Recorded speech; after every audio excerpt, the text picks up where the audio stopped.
Lentz, very bullish, but worried about some crazy implications on trade policy. Detroit, the trade and tariff environment under U.S. President Donald Trump poses the greatest potential danger to the auto industry, says Toyota North America CEO Jim Lentz. While Toyota remains very bullish on the overall market, Lentz said, some crazy potential implications from trade and Trump's investigation into the national security impact of car imports could be devastating to the industry. Trump's tariffs on aluminum and steel under Section 232 of the Trade Expansion Act of 1962 have increased the Japanese automakers' costs 40%, he said. That's despite more than 90% of its steel being sourced from the U.S.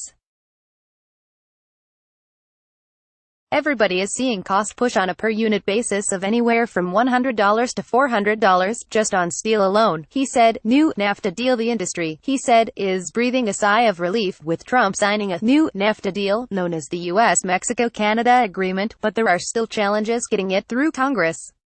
If the deal gets delayed, Lentz believes Trump could again use Section 232 or other means as leverage tools that could harm the industry. I'm sure there will be fireworks before it's over, he said. Lentz called the U.S.-Mexico-Canada Agreement the most aggressive deal globally regarding country of origin rules.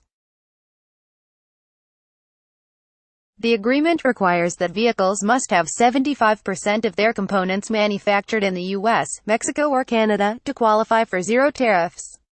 Toyota, he said, believes it can meet the new standards. Lentz, after his remarks, told reporters that the Trump administration is aware and understands Toyota's positions on trade and tariffs.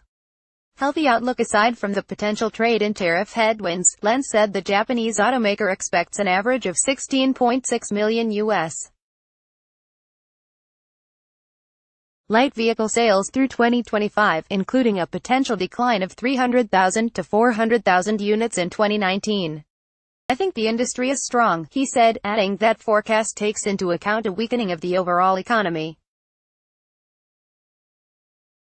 So, we're still very bullish on the overall market. That optimism includes cars.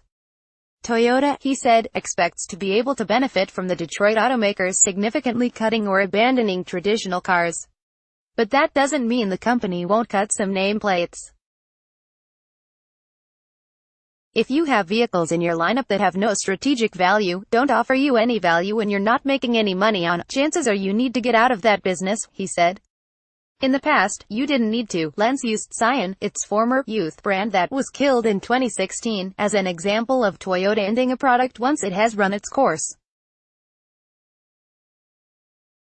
Part of that reasoning is to let the company invest additional resources in emerging technologies such as autonomous vehicles. Dealers, according to Lentz, will play a major role in Toyota's future mobility efforts. Everything the Japanese automaker is looking at getting into, he said, will include its dealers. He said, anything we do is going to improve the strength of our dealers.